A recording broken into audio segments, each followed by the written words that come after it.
Welcome back, Guardians. In today's report, we will discuss the Hive mystery, one of the 5 worms of Fundament's pantheon, Xol, and the banished hive of legendary controversy, Nokris. As much as other lore keepers and scribes have discussed these topics in the tower to such winded length, I believe the topic still bears our sight, our sounds in the cacophony of voices. All jests aside, we should take the learnings from our fellow cryptarchs and theorists and learn from them well, for the Hive gods and this banished abomination are worthy of your time and your respect. To begin, we should first directly discuss what the Hive are, as the varying theories inside the last city range wildly, from a particularly nasty bedtime tale to old Earth folklore. But from recovered knowledge by Vanguard and Guardian efforts aboard the floating graveyard of Hive and Cabal, the husk of a worm god and tomb of the supposed conqueror Oryx, we know that the Hive's history and philosophy on their existence come from their homeworld of Fundament. To put it gently, Fundament was a world that wanted life extinguished. The act alone of breathing in the gas giant's already harsh toxins, which slowly suffocated the body, was a transgression against the planet. And so it sent its clouds to eat you, its inhabitants to murder you, and its continents to shake you from them. Fundament was a hostile place.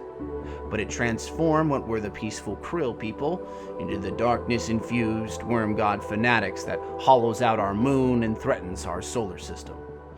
The same fanatics that now threaten Rasputin on Mars, our new golden age on Earth and its fresh beginnings.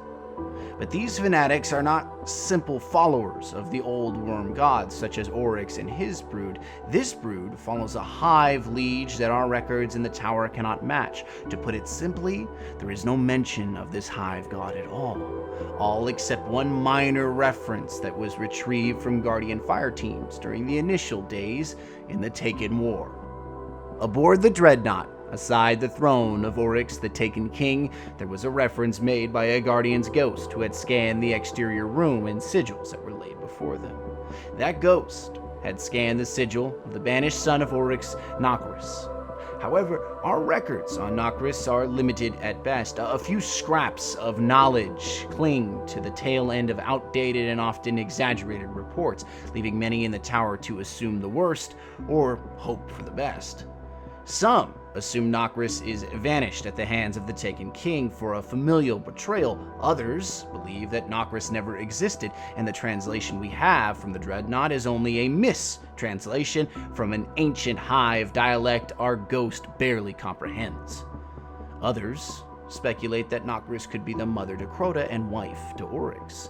That since the Hive gods do not have a particular sex as we define it, Nokris could fit within it, technically. Putting these assumptions of Nokris aside, more recent revelations have been made naked to us, thanks to the efforts of Anna Bray and the Vanguard incursion into the Hellas Basin on Mars. One Hive text notes that Xol, one of the 5 worm gods of the Hive, has made a pact with Nokris. Xol, learning from the experience the Hive are unpredictably ambitious after the death of Ka at the hands of Oryx, understood that survival and true dominance come by aligning itself with a champion who happens to be on Mars, rumored to be Nokris and his frozen brood. The same concept exists with the Traveler and its legion of guardians. It has, with the light, guided our hand and shaped our warriors, but it has never deviated from its allegiance to us or our survival. The worm gods supported their champions so as long as they provided the currency of death, violence, and destruction, the soul food for these grotesque worms. This new allegiance of Hive, Liege, and Worm God are frightening, to be sure, as we have yet to face a truly unified force of God and tool, especially not when combined against us. This is why the threat on Mars, however inaccurate, however far-fetched, is not to be taken lightly, and will require our utmost reverence. The answers we seek of Nokris, its history, and the worm god Xol, and the story of the Hive resurgence live within the sands and ice of Mars. The cold winter chill thawing into red-tinted battlefields, all in the sake of power and dominance over the Golden Age repository of Clovis Bray. Seek out this new foe, God-killer. Remove his brood from our red home and seek the truth of their ambition.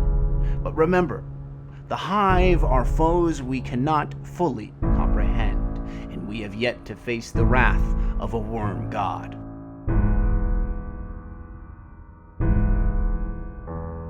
Hey guys, Wally here. Hope you enjoyed that one. The story of Nokris and Zol is actually really interesting to me. It's something that I think at the beginning of Taken King, when it first launched, there was a lot of rumors and conspiracy theories out about this one. A lot of really good theories in terms of who he is or what it is, if it's the mother of Crota, that kind of thing. So hopefully with the Warmind DLC, we'll get an opportunity to kind of discover that and really kind of dive into it a lot deeper.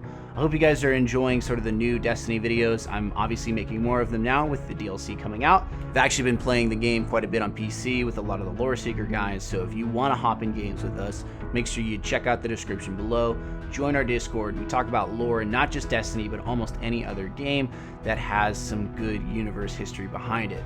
My goal is to help unify the community and make sure that we're all playing together on any system, wherever you are in the world. Doesn't matter to me, so as long as you enjoy gaming and looking for people to play that want to kind of figure out the lore and history of games.